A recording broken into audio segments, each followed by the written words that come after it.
It was an ordinary afternoon in Maplewood, a small town nestled in the heart of America, where the hum of everyday life echoed through the streets.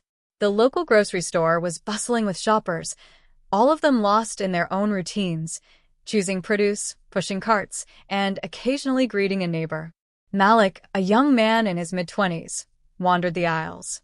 He had moved to this town only recently, settling here with his family. His parents had emigrated from Ghana when he was a child, and although he was born and raised in the United States, he often felt the weight of being an outsider. Today, Malik was simply shopping for groceries. His blue hoodie and jeans fit in with the crowd, his demeanor calm as he carefully selected items from the shelves. He had been texting his brother about the upcoming weekend when he noticed an elderly woman standing nearby, adjusting her glasses and scrutinizing the apples on the shelf. At first, Malik didn't pay much attention to her, but as he reached for a carton of milk just a few feet away, he felt her eyes on him. The woman's gaze was cold, disapproving, and it lingered longer than necessary. Malik felt a knot form in his stomach, but chose to ignore it. However, his effort to maintain his composure was quickly interrupted when the woman spoke, her voice cutting through the calm of the store. "Why don't you go back to where you belong? Why don't you go back to Africa?" she said loudly enough for a few nearby shoppers to hear. The words hit Malik like a punch in the gut. For a brief moment, he froze. His fingers hovered over the carton of milk in his hand, his heart beating faster. He had heard comments like this before, especially growing up in places where he was one of the few people of color. But something about this moment felt different. He wasn't going to let it slide this time. The woman's voice was sharp, dismissive, as though she had the right to decide who belonged in this country. The few nearby shoppers noticed the tension, some glancing over nervously, others pretending not to hear. The silence that followed felt thick, uncomfortable. Malik could feel all eyes shifting to him, waiting to see what he would do. The question was simple, but the answer wasn't. Malik took a slow breath, deciding how to respond.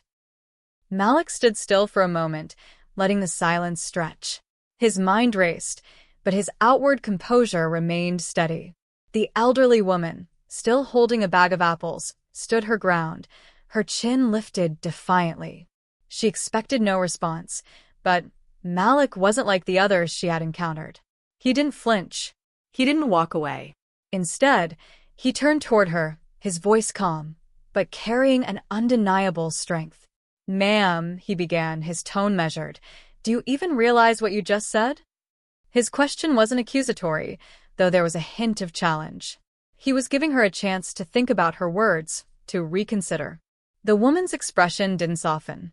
"I said what I said," she snapped, her tone now rising. "People like you don't belong here. This is my country." The room seemed to quiet further. A few more people had gathered around, standing at the edges of the aisles, unsure whether to intervene or remain silent witnesses. Malik, feeling the weight of the moment, carefully set the carton of milk down. He didn't want to escalate the situation, but he wasn't going to let her words go unchallenged. His body was still, his gaze unwavering. "Well, let me tell you something," Malik said, his voice steady, yet tinged with resolve. "I'm not from here." "You're right about that. But neither are many people in this store. My family came to this country from Ghana, and we've been building a life here just like everyone else." He paused, letting the words sink in. "My father worked 2 jobs to make sure I had opportunities. My mother's teacher. They raised me to believe that this country that you think is only yours, belonged to all of us, that it was about people, not where they came from." Malik's words cut through the tension in the air. The elderly woman's face grew tense, her grip on the apples tightening. The nearby shoppers began to listen more intently. Malik continued, his voice gaining strength. "You said I don't belong here, but my family has helped build this country. My grandfather fought in World War II, and my parents fought in their own way, through hard work, respect, and education. So when you say that people like me don't belong here, I think you're forgetting something important. We belong. We've always belonged." The room was silent now, the only sound the soft hum of the store's refrigerators. Even the elderly woman seemed unsure how to respond, her lips pressed tightly together. The elderly woman stood there, her hands trembling around the apples, unsure of how to respond. Malik's words had left her frozen, her mind scrambling to form a defense, but nothing came. The silence in the store deepened, and the weight of Malik's message settled over the crowd like a heavy blanket. People began to shift uncomfortably, but no one came to the woman's side. Instead, a man from the frozen food aisle spoke up, his voice strong and clear. "He's right," the man said. "We all come from somewhere. None of us get to decide who belongs." His voice broke the tension, and others nearby nodded in agreement, their voices growing more confident. An older woman by the bread aisle added softly, "My father fought in World War II. He always said the only color that mattered was the red on the flag." Her words echoed in the room, and people seemed to absorb them.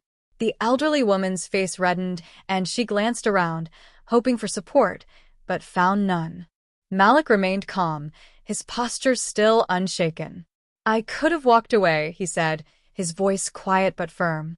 "But silence just lets ignorance grow. We need to speak up." He paused, letting the truth of his words settle in. "We have to be better, all of us." The elderly woman opened her mouth, but no words came out. With a defeated sigh, she slowly turned, her cart trailing behind her as she made her way to the exit. The room remained still, as the crowd let the moment sink in. Malik walked to the checkout, his composure unbroken. The young cashier, who had been watching, looked at him with admiration. "Thank you for handling that with grace," she said. Malik smiled gently. "Sometimes, grace is the only way to break through." As he left the store, the sun was beginning to set. Malik glanced at the elderly woman's car and briefly considered going to speak with her, but he knew some lessons take time. He had said what needed to be said. That evening, as Malik recounted the day to his father's voice was calm. "You did the right thing, son. You planted a seed. Sometimes that's all we can do."